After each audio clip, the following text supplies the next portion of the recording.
gents. This is our third and last lesson for this week. And we really, we're going to kind of end the compounds thing. We're not ending it just for this year. Obviously, there's lots more to learn about compounds. But for this year, that's it.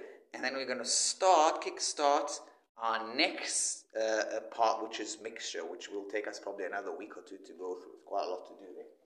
So let's just think about, let's divide all the materials in our world into pure and impure.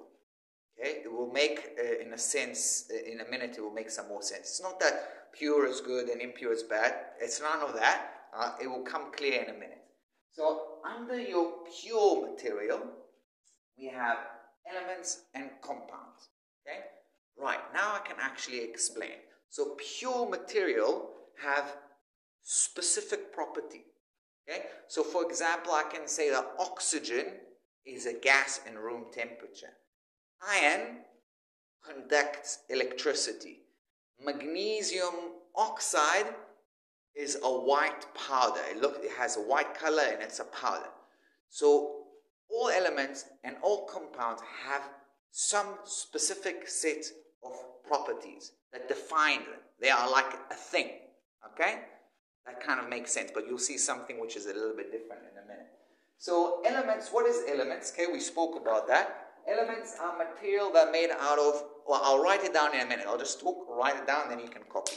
So elements are materials that are made out of one type of atoms. Basically, if you can see it in the periodic table, then it's an element. Iodine, oxygen, nitrogen, carbon, calcium, magnesium, all these are elements. If you look inside them, if you could see atoms, they are all going to be made out of the same type of atom. On the other hand, compounds, we learned this week, are when we have elements combining together, okay, chemically combined to form through a chemical reaction. So elements go through a chemical reactions that form chemical bonds between them. Like magnesium oxide, sodium hydroxide, calcium chloride, sodium iodide, okay? These are all compounds. And what we've learned, I'm not going to write it now, that we've learned that they are chemically bonded together. It's or if we want to separate them, we learned that in the last lesson, if we want to separate them, you need to break these bonds, okay? We call those decomposition reaction. So you need to create some kind of chemical reaction to break them back, to bring them back to become elements. And that's quite difficult usually, okay? And also we learned that the ratio of the elements inside them is fixed. So for each one atom of magnesium, we have to have one oxygen. For each one atom of magnesium, you need to have two iodine atoms, okay? Next year, you're going to learn why that is, okay? Which brings us to the impure. Okay, we already saw, okay, in the reaction that I showed you before, when we had iron and sulfur, and we just mixed it, okay, that was a mixture of iron and sulfur. Okay? The iron was still iron, the sulfur was still the sulfur, okay? They were mixed together, they were around together, but we could pluck the iron out of it because it kept its properties. The iron was still magnetic, we can take it out. Okay? It wasn't iron sulfide, it was iron and a sulfur mixture. It was an impure material. Okay? It was made out of pure material. The iron was still magnetic, the sulfur was not magnetic. Okay? Only when they went through a chemical reaction, when we supplied them with heat and they went through a chemical reaction, they formed iron sulfide. Okay?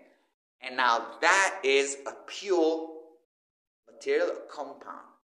You understand the difference between iron sulfide, which is a compound, to iron and a sulfur mixture. Okay? There are many differences. We already mentioned the properties. The other difference is how to separate it. So if I want to separate iron sulfide into iron and sulfur, I need to do some kind of chemical reaction, a decomposition reaction.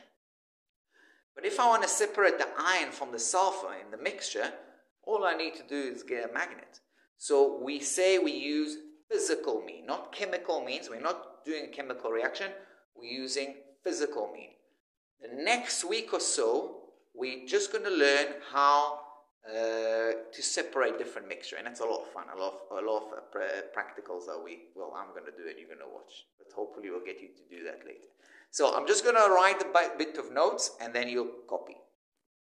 Okay, so added some stuff here. Let's just go through it very quickly.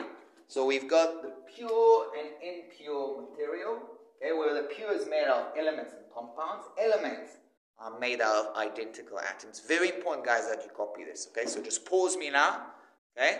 And you can copy and then I'll explain it. Okay. Compounds, we already mentioned, is two or more elements chemically bonded together in fixed ratio. Now let's have, and I added here, they can be separated by chemical means. Okay, we looked at it in the last lesson, decomposition reaction. Okay. Impure material, okay, are mixtures. In red, I said they can be separated by physical means. We saw how the magnet separated the iron from the iron-sulfur mixture.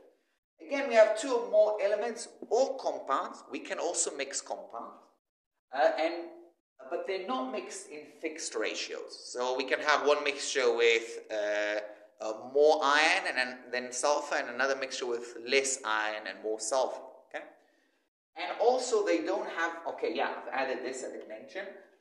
Mixtures don't have specific properties. So the iron is still behaving like the iron. The sulfur is still behaving like a sulfur. I can't say that the mixture have a specific property. Okay?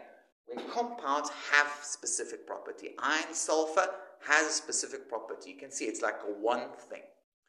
Okay. Pause me if you haven't done it yet. Copy this. Okay? And I'll see you guys next week. Enjoy your weekend.